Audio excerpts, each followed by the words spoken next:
Quero compartilhar um pensamento com vocês, algo que o Espírito Santo tem ministrado na minha vida. E o título desse pensamento, dessa mensagem, chama-se O Começo da Mudança. Cada um de nós aqui está desejando algum tipo de mudança. Em alguma área da sua vida você quer uma mudança. Todos nós temos um desejo de mudar alguma coisa na nossa vida.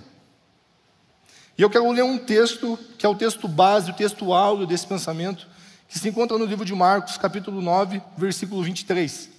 Ao que Jesus respondeu: se o Senhor pode, olha a resposta de deboche de Jesus. Se o Senhor pode, tudo é possível ao que crê. Pessoal, olha que Jesus está falando. Tudo é possível ao que crê. Não é uma coisa, não, cara, é tudo. Sabe o que você está pedindo, aquilo que você está orando? Tudo é possível ao que crê. O contexto desse versículo, nós temos ali Jesus no monte quando ele está na transfiguração, e ele desce. E os discípulos, alguns dos discípulos estão conversando com alguns escribas. Jesus chega e fala assim: o que vocês estão conversando com os meus discípulos? E aí uma pessoa levanta a mão e fala: mestre, é o seguinte, eu estou com um filho doente, e eu trouxe ele aqui para que o Senhor o cure. Se o Senhor pode, o Senhor gostaria de curá-lo? E aí vem Jesus: se o Senhor pode, tudo é possível ao que crê. Agora a pergunta que fica é: crer no quê? Jesus está revelando um segredo para a nossa vida. Tudo o que eu e você desejamos, para aquele que crê é possível. Agora, é possível para aquele que crê no quê? Será que é para a pessoa que Jesus está falando assim: olha, você que crê no destino, eu estou vivendo isso aqui mesmo porque é meu destino, eu fui destinado a viver isso, então tudo é possível para aquele que crê no destino. Será que é isso que Jesus está falando? Será que é para aquele que crê no autodesenvolvimento, no autoaperfeiçoamento? Então eu consigo sozinho, sou eu com eu mesmo, não preciso de ninguém, questão de anos eu vou me autoaperfeiçoando. Então, se você crê nesse autoaperfeiçoamento, para você tudo é possível. Será que é tudo possível para aquele que crê em ídolos? Deposita a sua fé em ídolos, em pessoas. Será que é isso que Jesus está falando? Olha, para você que deposita a sua fé, para você que crê em ídolos, para você tudo é possível. Tudo é possível para você que crê na ciência. Tudo é possível para você que crê naquele influencer lá. Nunca montou uma empresa e quer ensinar você como montar a tua empresa. Nunca fez nada relevante e quer ensinar você a conduzir a sua vida de uma forma extraordinária. Tudo é possível, é isso? Com certeza não. Com certeza não é isso que Jesus está falando. Tudo é possível para aqueles que crê em Jesus.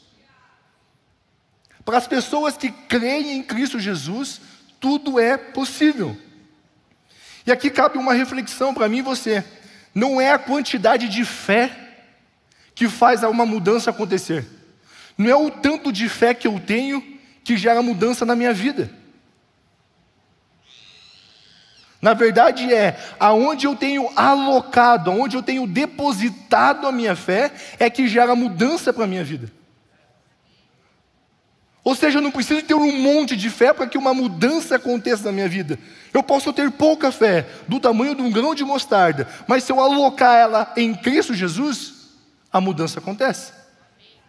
Ou seja, a mudança que eu e você desejamos está no poder de Deus. E esse poder de Deus eu e você recebemos pela fé em Cristo Jesus. Não sei se você já se sentiu assim. Eu trouxe um exemplo aqui que isso acontece comigo. Talvez com você não. Mas sabe, um desânimo. Sabe quando você está vivendo uma vida, você está cansado. Tipo, você tem um monte de tarefas. Você tem conta para pagar, você tem coisa para estudar, tem prova que vai acontecer, vestibular, Enem, tem um monte de coisa no seu trabalho acontecendo, só que dentro de você parece que falta alguma coisa. Você está fazendo, mas a impressão que você tem é que você está apenas sobrevivendo. Você já teve essa sensação? Nossa, matei mais um leão hoje. Está quase Davi, matando leão atrás de leão, protegendo as ovelhas. Matei mais um leão hoje. Venci mais um dia, glória a Deus. Nossa, hoje ainda é terça-feira, meu Deus do céu. Eu preciso da sexta, cadê a sexta para eu poder, sextou, cadê, eu preciso. Sempre sobrevivendo, sabe, nunca está bom, você nunca está contente. Tem um monte de coisa que você está fazendo, mas você só tem a sensação de estar sobrevivendo. Eu trouxe um exemplo que é tipo você na academia. Você está lá na esteira, correndo, cansando, suando, mas você não sai do lugar. Você tem essa sensação de estar fazendo, mas parece que você não sai do lugar. Sempre patinando, sempre pensando na mesma coisa, naquela... Nossa, parece que não vai, parece que eu estou estagnado. Às vezes você pode até estar envolvido em coisas boas, vamos colocar assim. Você está envolvido na igreja, servindo nas áreas, nas diversas áreas, grupo de serviço, EBI, música, servindo em diversas áreas. Mas você acorda para ir para a faculdade, para ir para o trabalho, para vir para a igreja, e aquele pensamento, vamos lá, porque tem que fazer, né? Está fazendo só para cumprir uma tarefa, mas aquilo não tem paixão, você não tem mais amor, não tem mais entrega, parece que não tem um propósito naquilo que você está fazendo. Não sei se você já se sentiu assim, eu já me senti assim. É tipo um piloto automático. Apertou um botão e pum, acordou, faculdade. Pum, hora de dormir. Pum, acordou, tomar café. Piloto automático, fazendo tarefa, mais tarefas, mais um vazio. Deixa eu te falar uma coisa. Existe esperança para você. Se você está vivendo algo nesse sentido, se você está passando por algo nesse sentido, existe esperança para você. O ponto 1 dessa mensagem é: a mudança é possível. Não tenha medo. A boa notícia é que Deus não chamou você para fazer parte do reino do seu Filho amado, para viver uma vida sem propósito. Deus não enviou Jesus para resgatar você, para te dar uma vida sem cor, sem sabor, uma vida sem graça, uma vida chata. Deus não chamou você para fazer parte do reino do seu Filho amado, para viver uma vida sem propósito. Para ter a sensação de estar apenas no piloto automático. Deus não te chamou para isso. E eu quero ler uma passagem na Bíblia de um personagem, de uma pessoa, que vai nos ensinar, através daquilo que ele viveu, a como eu e você podemos realizar a mudança que eu e você tanto desejamos em nossas vidas. Eu quero ler com vocês alguns versículos do livro de Marcos, capítulo 10, dos versículos 46 a seguir. E foram para Jericó. Quando Jesus saía de Jericó, juntamente com os discípulos e numerosa multidão, Bartimeu, nós já aprendemos aqui, numa mensagem anterior, sobre Barrabás, lembram? Bartimeu, Bar, filho, e a palavra seguinte é referente ao pai. Ou seja, um cego mendigo, filho de Timeu, estava sentado à beira do caminho. E ouvindo que era Jesus, repita comigo, ouvindo. E ouvindo que era Jesus, o Nazareno, começou a gritar: Jesus, filho de Davi, tenha compaixão de mim. E muitos o repreendiam para que se calasse. Mas ele gritava cada vez mais: Filho de Davi, tenha compaixão de mim. Jesus parou e disse: chamem o cego. Chamaram então o cego, dizendo-lhe: coragem, levante-se, porque ele está chamando você. Atirando a capa para o lado, o cego levantou-se de um salto. Você consegue imaginar isso? levantou-se de um salto e foi até onde Jesus estava. Que ele perguntou: o que você quer que eu lhe faça? Jesus perguntou para aquele homem: o que você quer que eu lhe faça? E o cego respondeu: mestre, que eu possa ver de novo. Então Jesus lhe disse: vá, você foi salvo porque teve fé. E imediatamente passou a ver e foi seguindo Jesus estrada fora. Imagina comigo essa cena. Um homem, a Bíblia não diz, mas segundo história, segundo alguns pesquisadores, esse homem chamado Bartimeu, ele tinha entre 30 e 40 anos de idade. E ele estava à beira do caminho, largado, mendigo, o texto está dizendo, abandonado. Ele não tinha ninguém que demonstrasse amor, simpatia pela vida dele.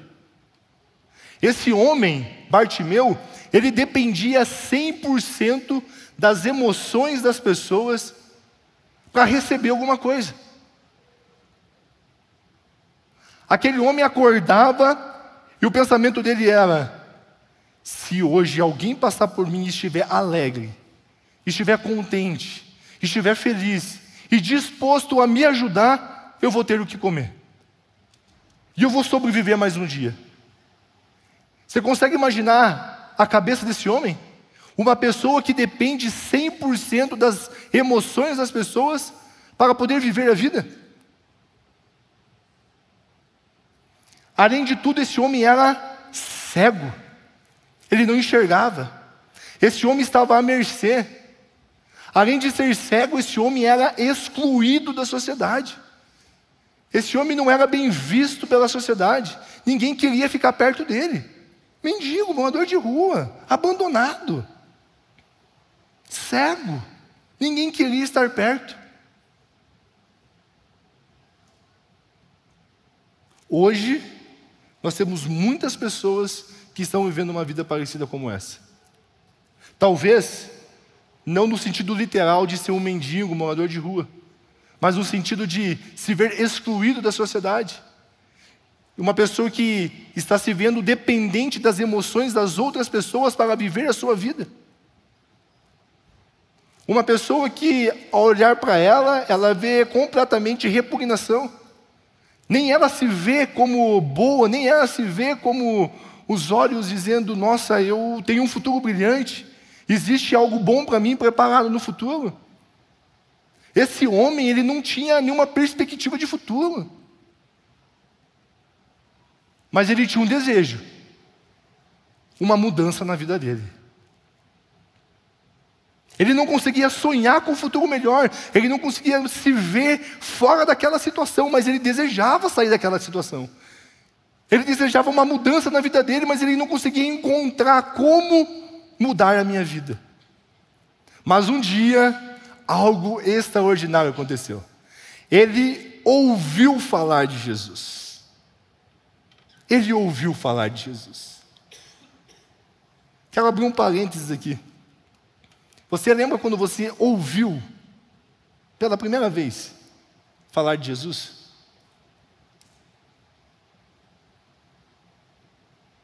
Sabe aquele primeiro amor? As primeiras vindas à igreja? Você no banheiro, tomando banho, separando a roupa. Hoje eu estou indo para a igreja. Eu encontrei Jesus. Você consegue se lembrar das primeiras vindas aos grupos familiares? Uau, meu líder me ligou essa semana e eu estou indo para o meu grupo familiar pela primeira vez. Você se lembra quando você participou da ceia pela primeira vez?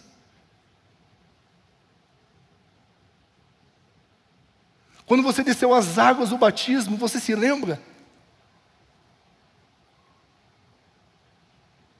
O primeiro amor, o primeiro encontro com Jesus. Bartimeu sentiu a mesma coisa que você sente. Ele ouviu falar de Jesus e imediatamente ele começou a gritar: Ei, Jesus, filho de Davi, tenha compaixão de mim. E as pessoas tentando calar ele, e ele gritava ainda mais alto. Não é assim comigo e você hoje? A pressão externa tentando nos calar, e eu e você gritamos mais alto: Jesus está vivo, o Filho de Davi habita em mim, eu tenho uma vida abundante, eu sou mais do que vencedor. É assim comigo e você hoje? Você consegue imaginar a vida de Bartimeu quando ele ouviu falar que Jesus estava passando ali? E Jesus então chamou ele, e ele foi ao encontro de Jesus. E o que chama a atenção nessa história é o ponto de virada na vida de Bartimeu foi quando ele reconheceu quem Jesus era. A mudança que eu e você desejamos estar no ato, na decisão de reconhecer quem Jesus é. Aquele homem, ele compreendeu quem Jesus era. E aqui eu quero entrar no ponto 2 da mensagem. As promessas de Deus não são apenas palavras, elas são a base da nossa esperança. As promessas de Deus não são palavras vazias, elas são a base da nossa esperança.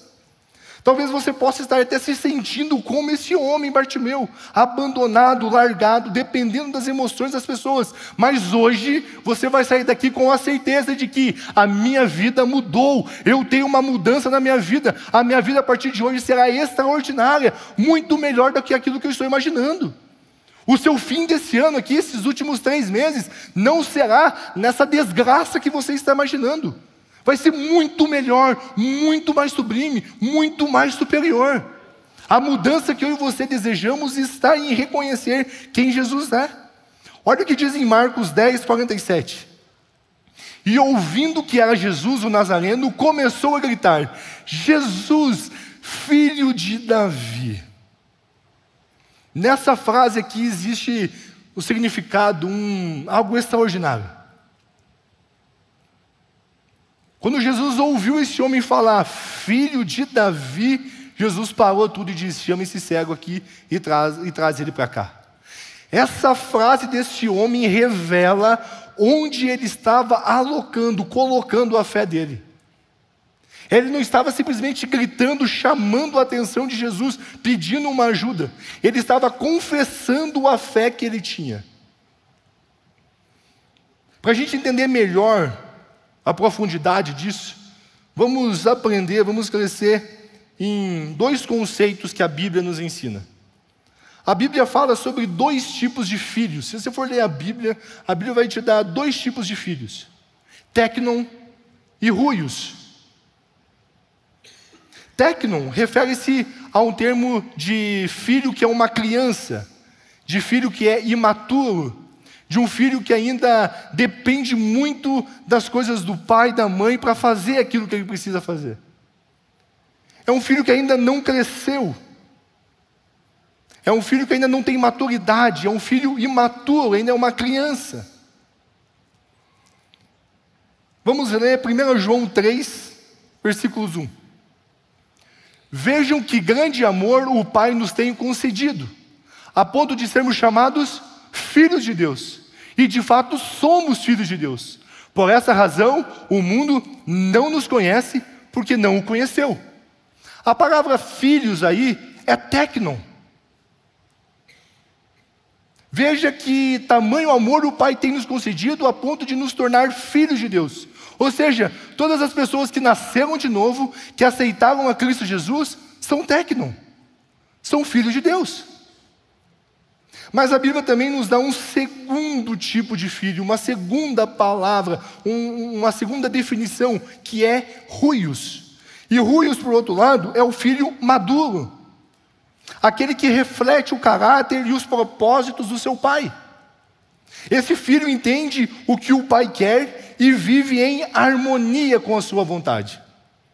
Ruios é aquele que vive guiado pelo Espírito Santo. Vamos ler Romanos 8, 14 e 15.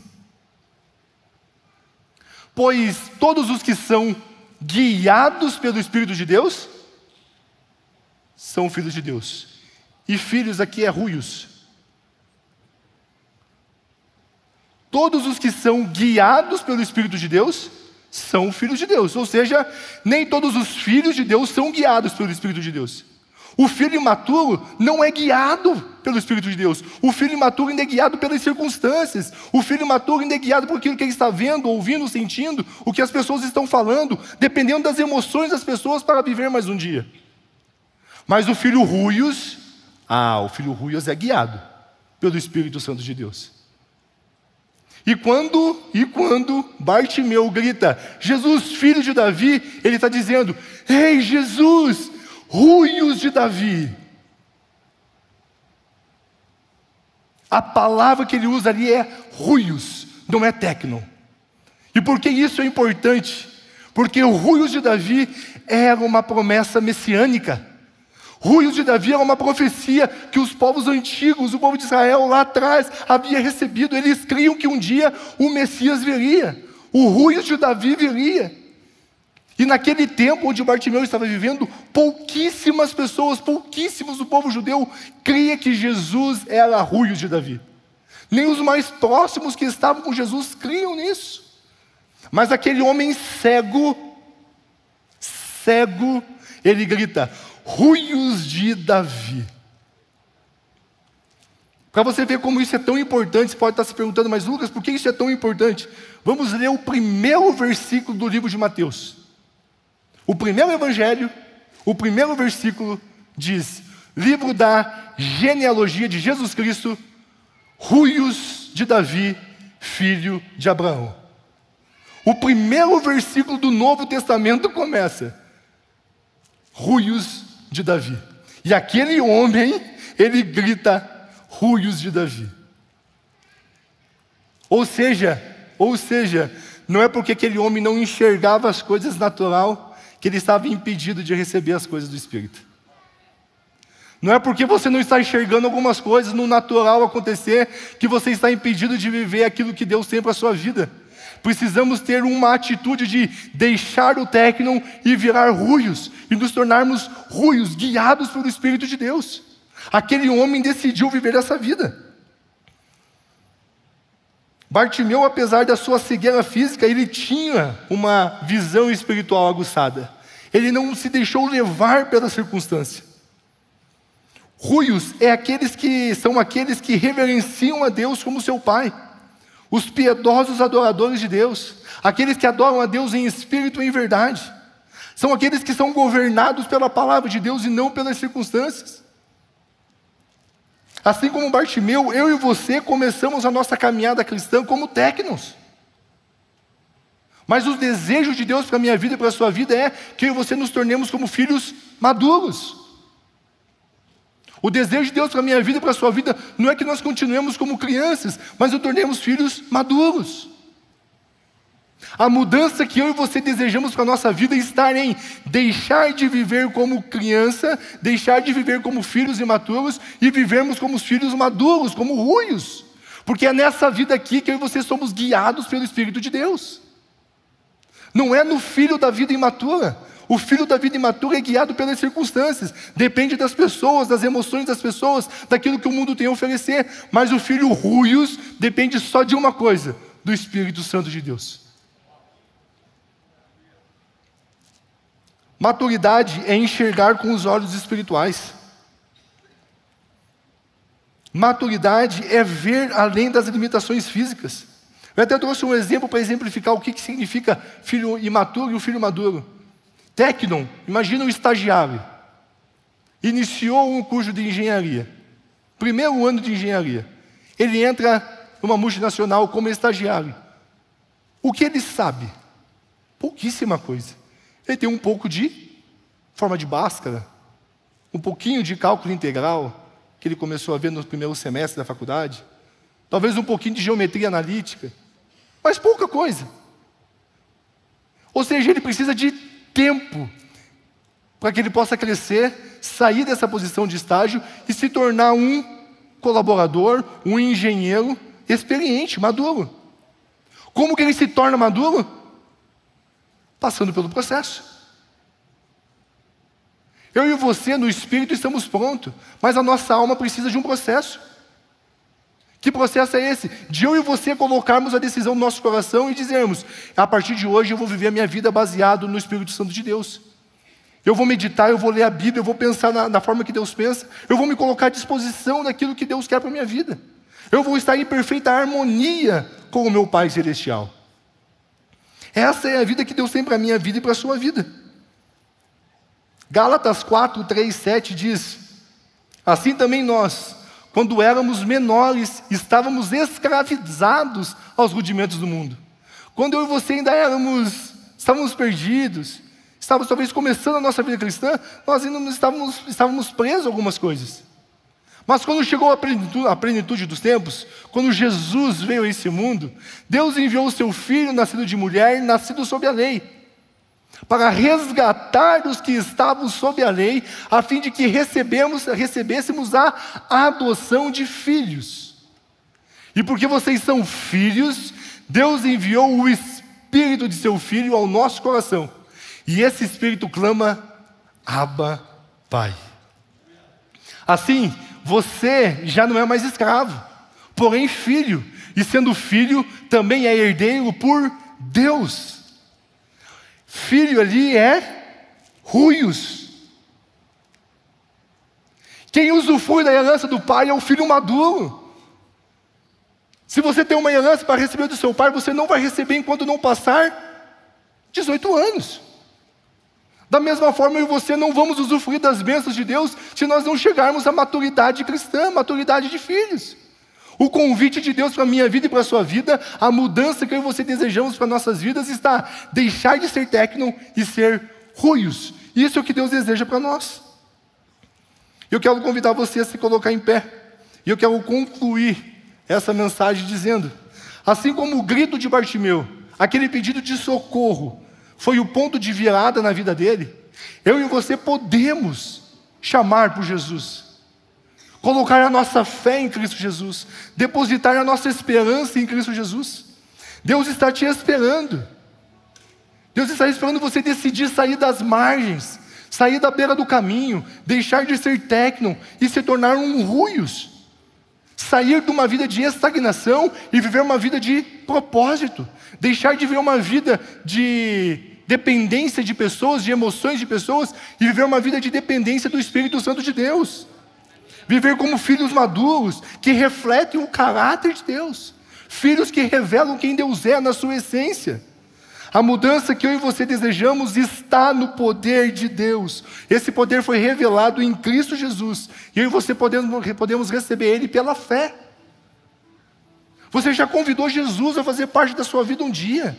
Jesus já está em você. Você já tem a vida dele em você. Basta uma decisão de viver uma vida baseado naquilo que Deus é, naquilo que Ele fala, e não baseado em uma vida de circunstâncias, vida de 5 sentidos, baseado na alma. Assim como Bartimeu se entregou plenamente, o filho maduro se submete à vontade do Pai. Não precisa ter medo. A vontade de Deus para a sua vida, ela é boa, agradável e perfeita. O filho maduro não questiona. O filho maduro se submete. Ele pode gerar mudança na sua vida. Ele pode gerar mudança no seu futuro. Ele pode te dar um propósito. Escolha hoje viver essa vida com Cristo Jesus. Igreja, existe uma diferença na vida das pessoas que são filhos imaturos, na vida da pessoa que é filho maduro. O desejo de Deus para a minha vida e para a sua vida é que nós venhamos nos tornar ruios de Deus, ruios, filhos maduros. E a mudança que eu e você buscamos está em viver na vida plena, na vida madura do filho maduro, que só é possível para aqueles que são guiados pelo Espírito de Deus. Amém? Continuem abençoados.